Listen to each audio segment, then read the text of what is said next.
ఇప్పుడు మన రక్షకుడైనటువంటి యేసుక్రీస్తు నామంలో మీ అందరికీ నా హృదయపూర్వకమైన వందనాలు, స్తోత్రాలు. మంచిది బిడ్లారా, గడిచిన దినములన్నిట్లో వాట్సాప్ ద్వారా కానీ యూట్యూబ్ ద్వారా వీక్షిస్తున్నటువంటి ఈ ప్రసంగాలు మీ అందరికీ మేలుగా ఉన్నాయని నమ్ముతూ ఉన్నాను. కాబట్టి ఇంకను కూడా మీరు దీవింపబడాలని కోరుతూ మిమ్మల్ని అందరినీ ప్రార్థిస్తూ ఉన్నాను. ప్రతి ఒక్కరు కూడా చూస్తూ సబ్స్క్రైబ్ చేయండి, ఇంకా అనేకులను పురికొల్పండి. వీలైతే నా కొరకు ప్రార్థించండి. ఇప్పుడు ముందు భాగంలోనికి మనం వెళ్దాం. దేవునికి స్తోత్రం. హల్లెలూయా. ఆ పాట పాడుకొని దేవుని కనపరుస్తాం.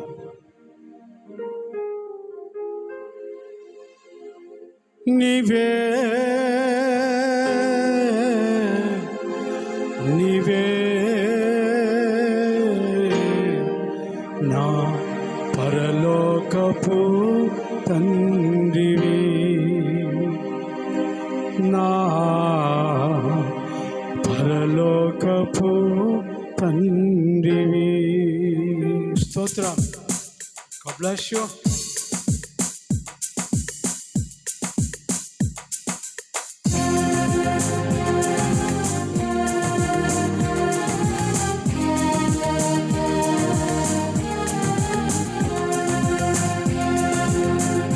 హల్లెలూయా. స్తోత్రం.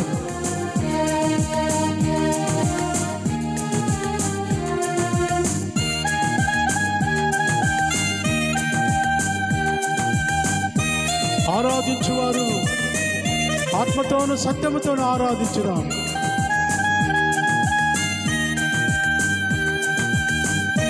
ఆయన శక్తి ప్రతి స్థలములో ఉంది. ఈరోజు మీ మీద ప్రభు దయచేయను గాక.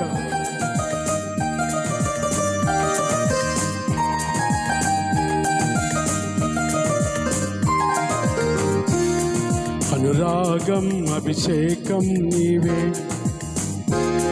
నా జీవం నా ప్రాణం నీవే. అనురాగం అభిషేకం నీవే, నా జీవం నా ప్రాణం నీవే. నీవే నీవే నా పరలోకపు తండ్రివి. నీవే నీవే నా పరలోకపు తండ్రివి.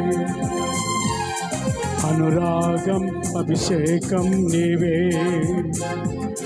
నా జీవం నా ప్రాణం నీవే.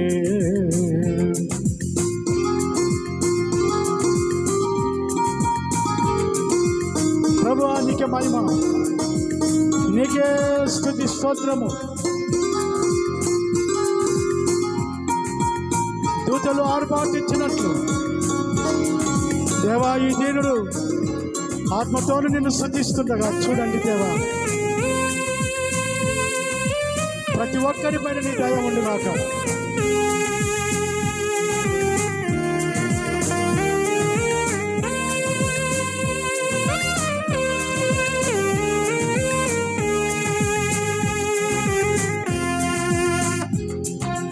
జీసస్, హల్లెలూయా, mighty God.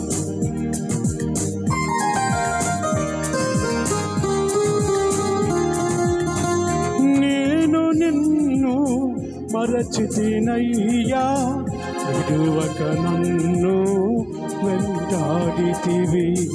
పాపపు ఊబిలో పడియుండగా వెదకి నన్ను లేపితివి.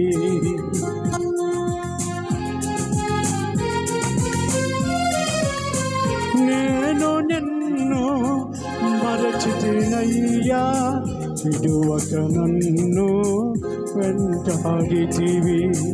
పాపపు ఊబిలో పడి ఉండగా వెదకి నన్ను లేపితివి, రక్తము కాల్చి కడిగిన దేవా, ప్రేమను చూపి పిలసిన మెస్సయ్యా, రక్తము కాల్చి కడిగిన దేవా, ప్రేమను చూపి పిలచిన మెస్సయ్యా, నా ఆరాధన, నా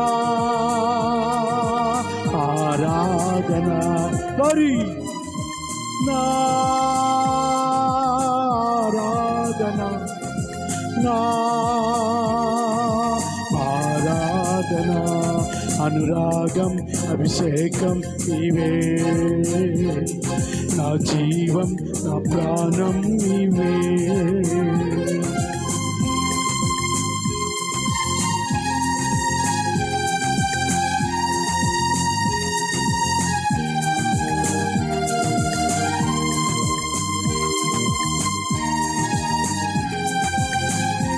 ఎడారిలో యోసేపుకు తోడున దేవా, చీకటిలో యాకోబుకు దీపమై నిచ్చెనవై ప్రత్యేకపరిచిన గొప్ప తండ్రికి స్తోత్రం. భారములు అధికమై ఎవరు లేరని చింతక్రాంతిలో దుఃఖిస్తున్న ప్రతి బిడ్డను ఓదార్చమని కోరుతున్నాను.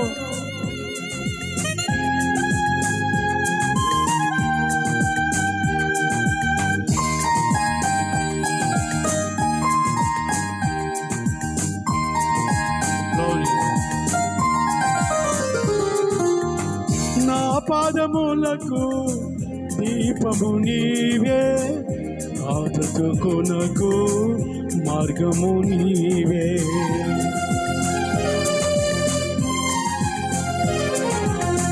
సత్యము నీనని చెప్పిన దేవా, జీవము నీనని పిలపిన మెస్సయ్యా, రక్తము కాచి కడిగిన దేవా, ప్రేమను చూపి పిలసిన మెస్సయ్యా, కలువరి శిలువలో దేవా నన్ను చూచి నా కొరకై నీ ప్రేమను పంచిన దేవా యేసయ్యా, రక్తము కాచి కడిగిన దేవా, ప్రేమను చూపి పిలసిన మెస్సయ్యా, నా ఆరాధన, నా ఆరాధన, నా ఆరాధన, నా ఆరాధన, అనురాగం అభిషేకం నీవే, నా జీవం నా ప్రాణం నీవే, నీవే నీవే నీవే నీవే, అనురాగం అభిషేకం నీవే, నా జీవం నా ప్రాణం నీవే. మన ప్రభువైన యేసుక్రీస్తు వారు తను చూపిన ప్రేమ చాలా గొప్పది, చాలా విశాలమైనటువంటి, అది పవిత్రమైనటువంటిది. ఈ ప్రేమ ఎవరికి అర్థం కాదు.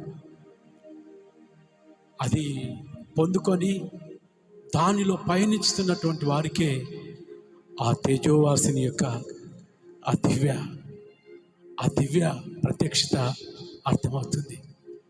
నా బిడ్డలారా, లోకమంతా కూడా ఆ దివ్య ప్రత్యక్షతలో ఆ మహనీయుడు చూడాలని ఆశపడుతున్నాడు. కానీ మనిషి ఎట్టంటాడంటే అన్నీ ఉంటే బాగుంటాయి, ఏం లేకపోతే ఏమి లేదు, దేవుడు లేడని ఒక మూర్ఖుల్లాగా ప్రవర్తిస్తాడు. నా ప్రియమైనటువంటి వాళ్ళారా, ఒక ఉపమానం ఏంటంటే లూకా సువార్త 15వ అధ్యాయంలో మనం చూస్తున్నాం. ఒక కుటుంబంలో ఒక తండ్రికి 2 కుమారులు ఉంటారు. పెద్దవాడు చక్కగా పొలం పనులు చూసుకుంటాడు, ఇక తండ్రి యజమాని చేస్తూ ఉంటాడు. చిన్నవాడు చదువుకుంటూ తన స్నేహితులతో కలిసి అలాగా తిరుగుతూ ఆనందిస్తూ ఉంటాడు. మరి పనులు లేనప్పుడు అంతే కదా, ఆయన చదువుతున్నాడు కాబట్టి చదువు మంచిగా చదువుతున్న వాని మీద అందరి ప్రేమ ఉంటుంది.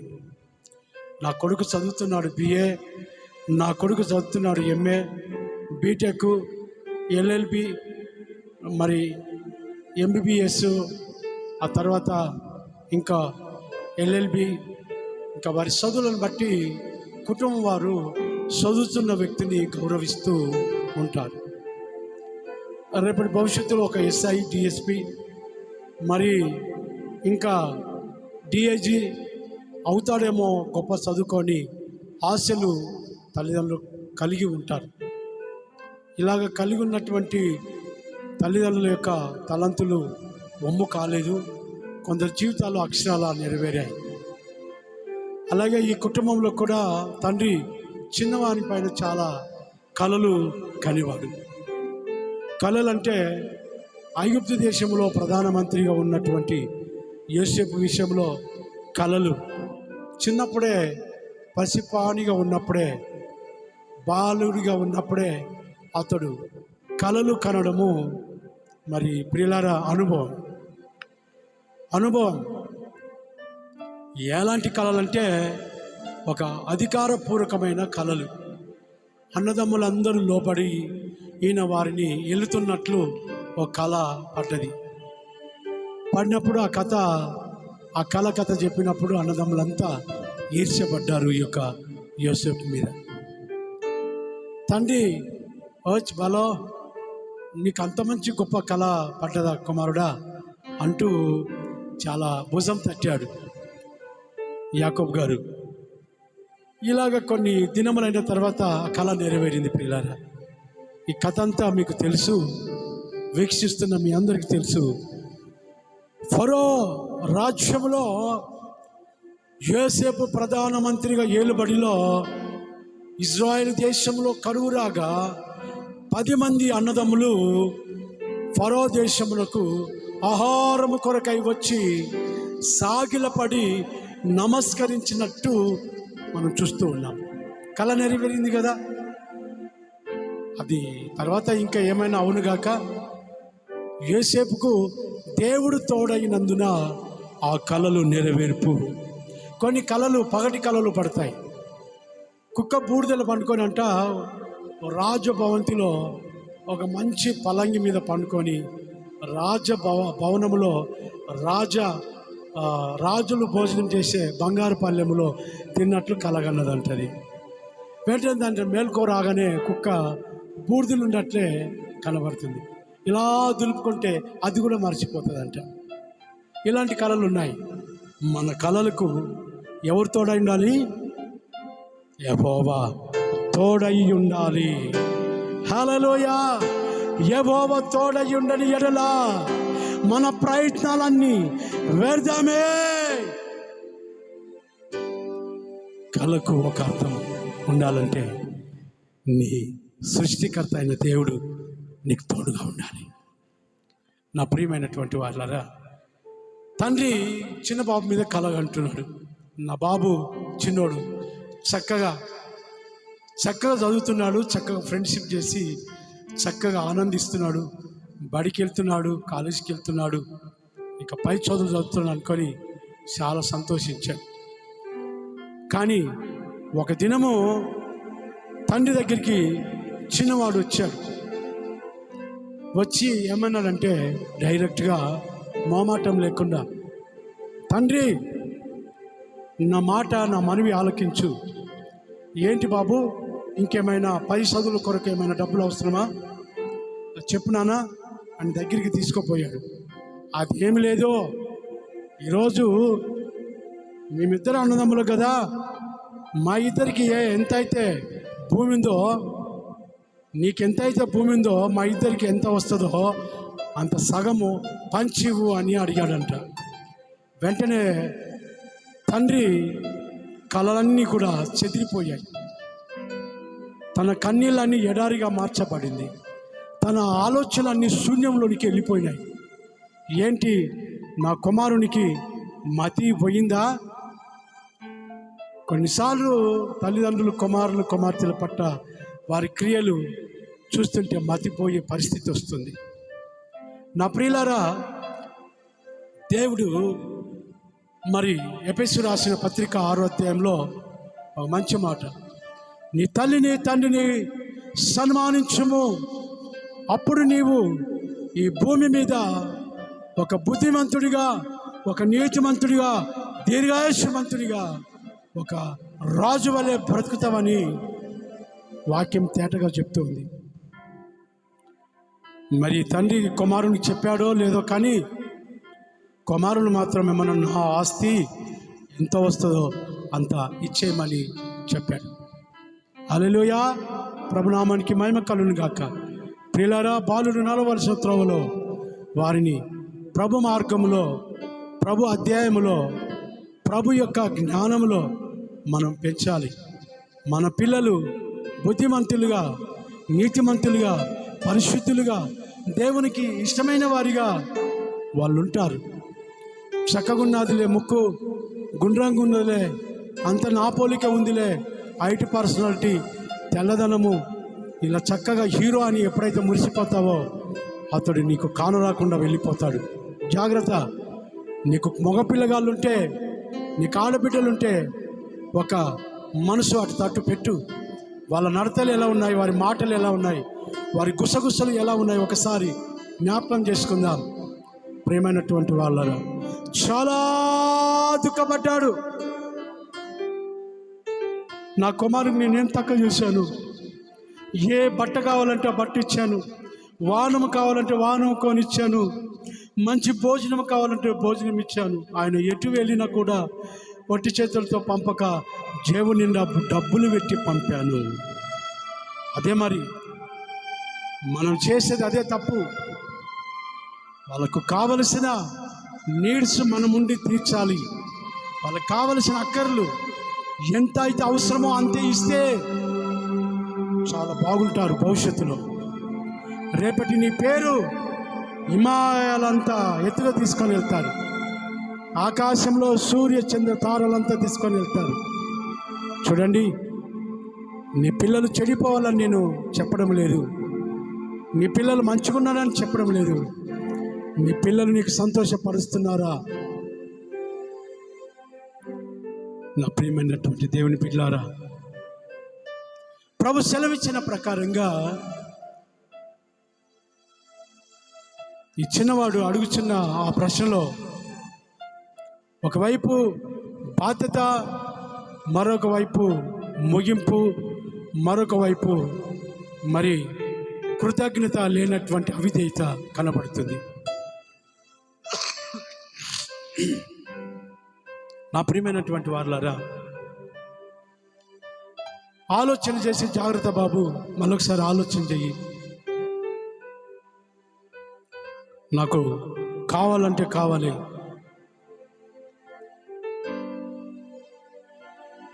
అని చెప్పి మరి చాలా అల్లరి చేస్తూ ఉన్నాడు. అది తట్టుకోలేక సరే బాబు అని చెప్పేసి తన ఆస్తిలో సగం ఇచ్చి, ప్రియులారా, బాధ్యత తీర్పుకున్నాడు.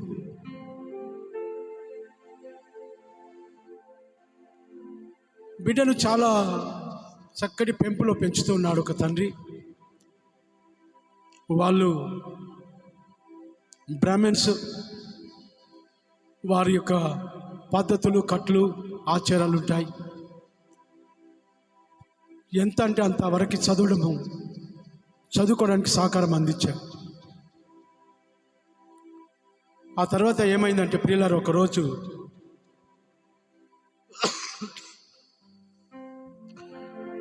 వెనుకబడే తరగతిలో ఉన్నటువంటి ఒక అబ్బాయి మీద మనసు భరించుకుంది అమ్మాయి. ఎవరో ఒక వ్యక్తి తండ్రికి చెప్పాడు, మీ బిడ్డ ఇలాగని చెప్పి. అయితే నమ్మలేదు.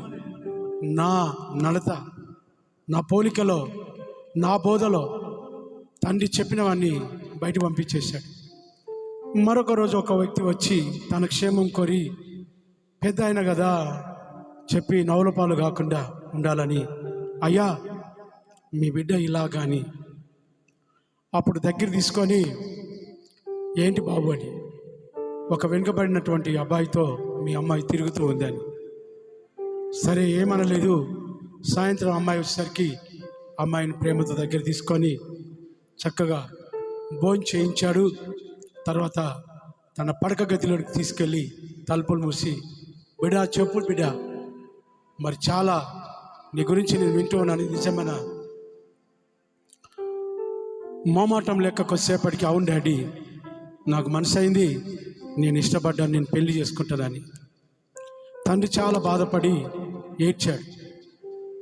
అమ్మా, మన యొక్క పద్ధతులు తెలుసు కదా, మనం బ్రాహ్మణ్స్, మన దగ్గరే అందరూ వస్తారు పూజలు చేయించుకోవడానికి, బలం చూసుకోవడానికి, ఇంకా మరి అనేక రకాలుగా మనల్ని గౌరవిస్తారు, మరి ఇలాగ చేయడం మంచిది కాదు అని.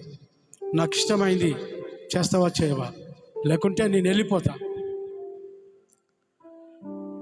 పాపం ఆయన తండ్రి గొడవ చేసుకోక, అల్లరి చేసుకోక, సరే అమ్మా జాగ్రత్త అని చెప్పి, ప్రియమైన వాళ్ళరా, తన పెరట్లో ఉన్న బావి దగ్గరికి వెళ్ళి బొక్కెన బావిలేసి నీళ్ళు చేతుకొని, బొక్కెన చేత ఒక బాణీ లాంటి ఒక కుండలో నీళ్ళు పోసి ఆ కుండ నెత్తి మీద ఇలాగ పోసుకున్నాడు.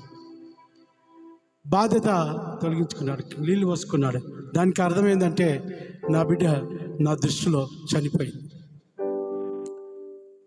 తర్వాత వాళ్ళ భార్యకు చెప్పాడు అమ్మాయిని పొమ్మనని.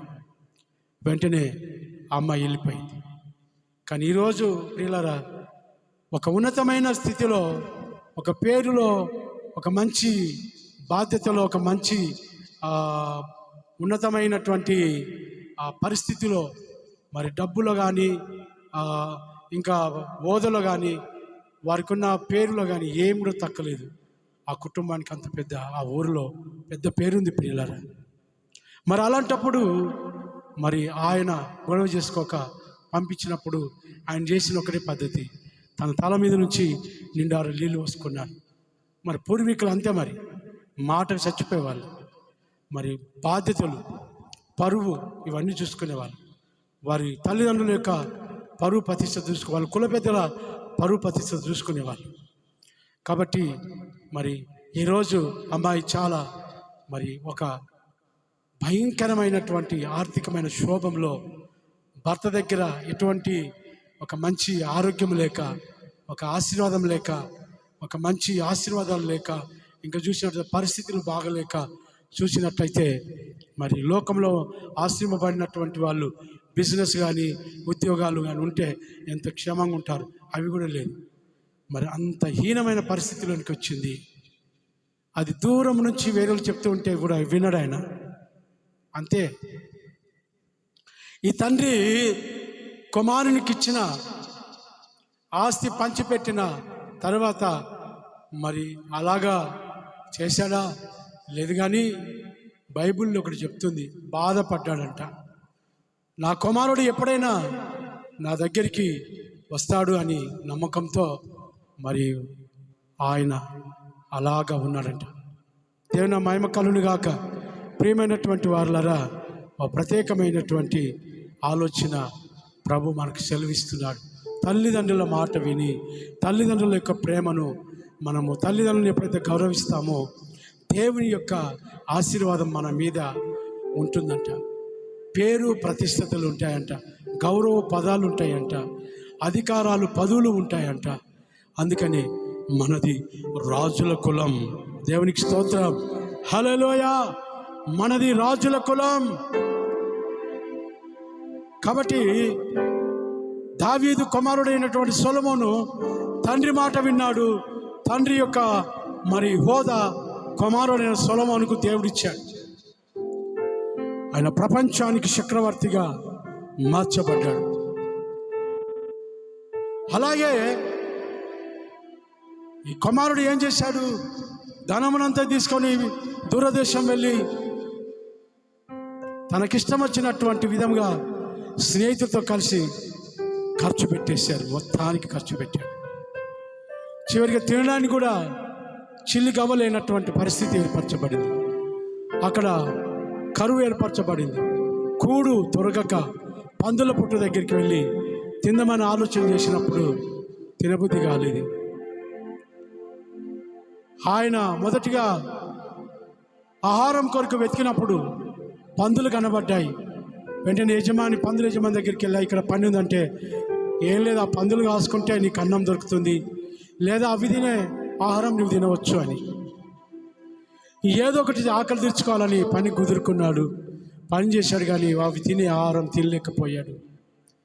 చాలా కన్నీళ్లు కారుస్తున్నాడు. అప్పుడు డాడీ గుర్తొచ్చాడు. మా దగ్గర వందల మంది పనిచేస్తూ క్షేమంగా ఉన్నారు, మా డాడీ పని నేను దూరం చేశాను, మా డాడీ యొక్క మాట నేను వినలేనని చెప్పేసి నా ప్రియమైనటువంటి వాళ్ళరా బాధపడుతున్నాడు.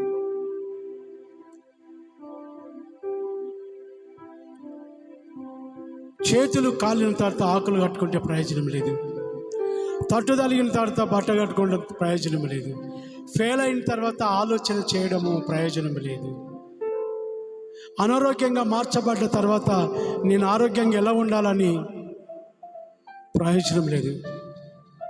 తాగడము, చదువుకోకపోవడము, మాట వినకపోవడము, నా ప్రియమైన వాళ్ళరా, ఇవన్నీ కూడా కట్టుబాట్లు దాటి ఇష్టానుసారమైన లోకంలో లోక ఆలోచన బట్టి వెళితే మనకు ఈ స్థితిగతులు తప్పవు.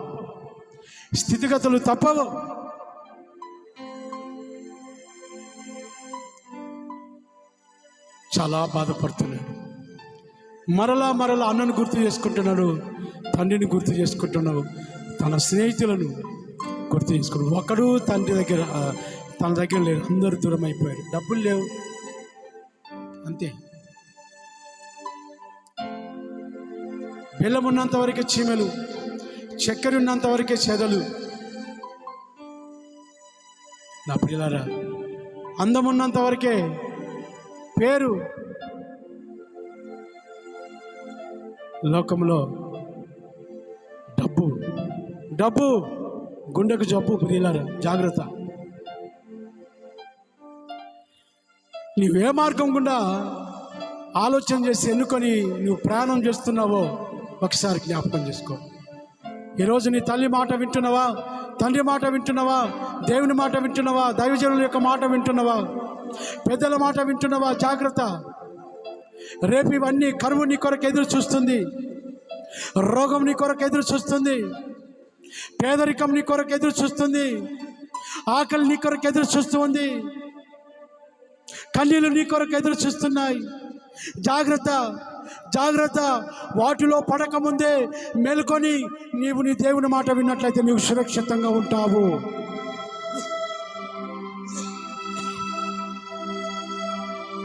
ఋతు, నా రెక్కల కిందికి రా, నీకు సురక్షితమైన జీవితము, ఆరోగ్యం ఉంది. కాబట్టి చిన్నవాడు తప్పు తెలుసుకొని ఆకాశం వైపెత్తి ప్రార్థిస్తున్నాడు. తండ్రి, మొదటిగా నీకు నేను పాపం చేసిన, రెండవది నా తండ్రికి పాపం చేసిన, నీ దగ్గర నాకు చోటు ఉందయ్యా. పాప పశ్చాత్తమే పరిశుద్ధతలోనికి వెళుతుంది, పాపం ఒప్పుకోల్పే రక్షణలోనికి నడిపిస్తుంది.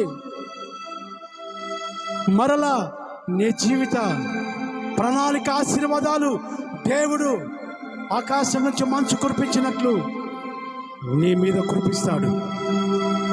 శ్రమలో అయినా, శోధనలో అయినా, ఇక్కట్లో అయినా, దెబ్బలోనైనా, అపనిందలో అయినా దేవుని కలిగి ఉన్నాడు.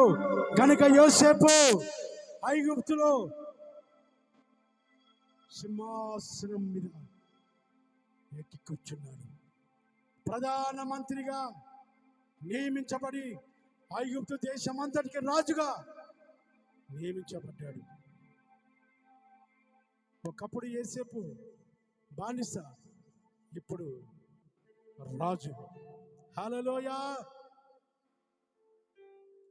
ఒకప్పుడు తండ్రి దగ్గర మా సంతోషం, ఇప్పుడు ఆహారం దొరకడ పందుల పట్టు తినుటూ కన్నీళ్ళు కార్చొచ్చు అయ్యో నా జీవనం ఎట్లా, అయ్యో నా బ్రతికెట్లా, నా స్నేహితులైతే విడిచిపోయిరే,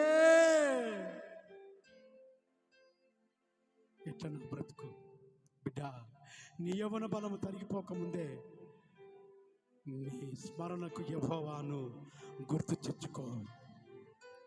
ఆయన కాయువాడు, దీవించువాడు, లేవనెత్తువాడు, నడిపించువాడు ఆయనే. ప్రభు అయిన యేసుక్రీస్తు మరణం నుంచి తప్పిస్తాడు, పాపం నుంచి తప్పిస్తాడు, నరకం నుంచి తప్పిస్తాడు. ఆయనే స్వర్గానికి వెళ్ళే జీవమార్గం అయ్యున్న దేవుడు.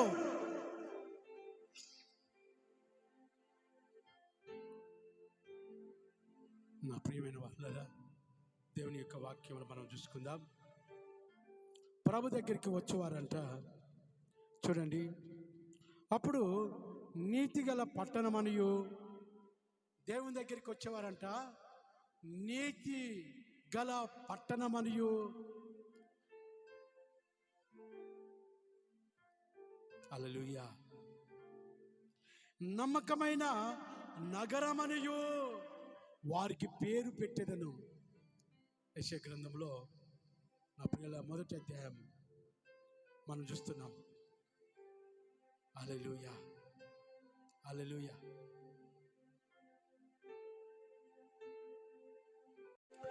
నీతి అని పేరు,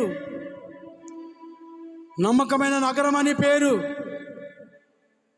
26లో మొదటి 26లో చూస్తే నా పిల్లల తండ్రి దగ్గరికి పరిగెత్తుకొని వస్తున్నాడు. మారు మనసు ఉంది.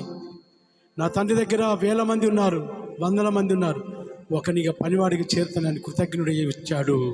కొడుకుగా రాలేదు, అధికారిగా రాలేదు, హోదా ఉందని రాలేదు, జన్మ హక్కని రాలేదు, రక్త సంబంధం అని రాలేదు. ఒక పనివాడిగా వస్తున్నాడు, ఒక కృతజ్ఞుడిగా వస్తున్నాడు, ఒక మారు మనసు పొందిన వాడిగా వస్తున్నాడు, ఒక పరిశుద్ధుడిగా వస్తున్నాడు, పాపమంతా ఒప్పుకొని వస్తూ ఉన్నాడు, నిర్మలుడిగా వస్తున్నాడు, నీతిమంతుడిగా వస్తున్నాడు, నమ్మకమైన వాడికి వస్తాడు.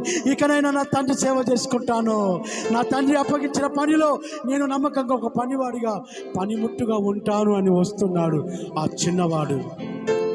తండ్రి ఎక్కడి నుంచి నా కుమారుడు వస్తానని చూసినప్పుడు వెంటనే ప్రియులారా కనబడి వెంటనే తండ్రి దిగ పరిగెత్తుకొని పోయి తండ్రి కుమారుని గుర్తుపట్టాడు. కుమారుని గడ్డం పెరిగింది, బట్టలు మాసిపోయినాయి, వెంట్రుకలు పెరిగింది, ముఖం మారిపోయింది, చిక్కిపోయింది, పక్క చిక్కిపోయాడు, ఆహారం లేక కొన్ని దినములు అయింది, అందం పోయింది, చందం పోయింది. నీ అందమేది చందమేదిరా, నీ బంధమేది బలగమేదిరా. హల్లెలూయా, హల్లెలూయా. నా పిల్లలన్నీ పోయినాయి. ఎముకలు తగిలేసుకొని వచ్చాడు, బక్కు చిక్కిపోయి వచ్చాడు, లొట్టకన్లు వేసుకొని వచ్చాడు. పోయేటప్పుడు హీరో లెక్క వెళ్ళాడు, ఇప్పుడు జీరోగా వస్తున్నాడు. కానీ దేవుని కలిగి తన దగ్గరికి వస్తున్నాడు. ప్రభు కావాల్సింది అదే, నమ్మకమైన నీతిమంతుడిగా వస్తున్నాడు, నమ్మకమైనటువంటి నగరముగా ఆయన వస్తున్నాడు. కనుక తండ్రి పరిగెత్తుకొని వెళ్ళి కౌగలించుకొని ముద్దు పెట్టి నా కుమారుడా భుజం తట్టి రాని ఇంటికి తీసుకెళ్ళాడు.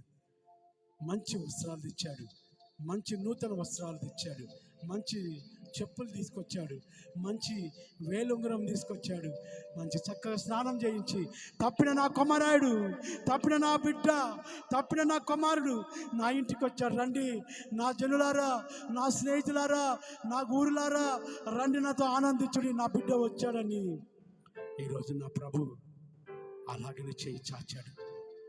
బిడ్డ తన దగ్గరికి రావాలని కోరుతున్నాడు. బిడ్డ సంతోషంతో ఒక కొవ్విన దూడను వధించి మంచి భోజనం పెట్టాడు. ఆనందం, ఆనందం. రక్షింపవాని నిమిత్తం, బాప్తిసం తీసుకున్న వారి నిమిత్తం, మారు మనసు పొందిన వారి నిమిత్తం, నీతిమంతులుగా మారిన వారి నిమిత్తం, నగరముగా మంచి నగరముగా మారబడిన కుటుంబ వారి నిమిత్తం పరలోకమందు దూతలు పండగ చేసుకుంటాయే. ఈరోజు నీ జీవితానికి కావాలా ఆ పండుగ, నీ కుటుంబానికి కావాలా ఆ పండుగ. అయితే ప్రభు ఎదుకు వస్తావా?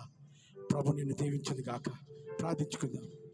ప్రేమగల తండ్రి, ఈ వాక్కును దీవించి విన్న వారి జీవితంలో నీరుగట్టి ఫలింప చేయమని, ముందున్నటువంటి నా ఉపవాస దినములు కొనసాగించమని, వీక్షిస్తున్న యూట్యూబ్ ద్వారా, అలాగే ప్రభా వాట్సాప్ ద్వారా, ఇన్స్టాగ్రామ్ ద్వారా నాయనా విన్నవారి చూచిన వారి జీవితాలను ఆశీర్వదకంగా, నమ్మకమైన నగరముగా, నీతిగల కుటుంబముగా, అధికమైనటువంటి మేలులతో నింపబడిన పరలోక సంబంధమైన దేవుని కుటుంబముగా మార్చుకుంటామని నజరేనటువంటి యేసు నామములో ప్రార్థించి వేడుకుంటున్న తండ్రి. Amen, amen, amen. మీ అందరికీ వందనాలండి. సబ్స్క్రైబ్ చేయండి. 9505892897 అవసరమైన ప్రార్థన వస్తువులకు ఫోన్ చేయండి. దేవుడు దీవించును గాక. God bless you. హల్లెలూయా.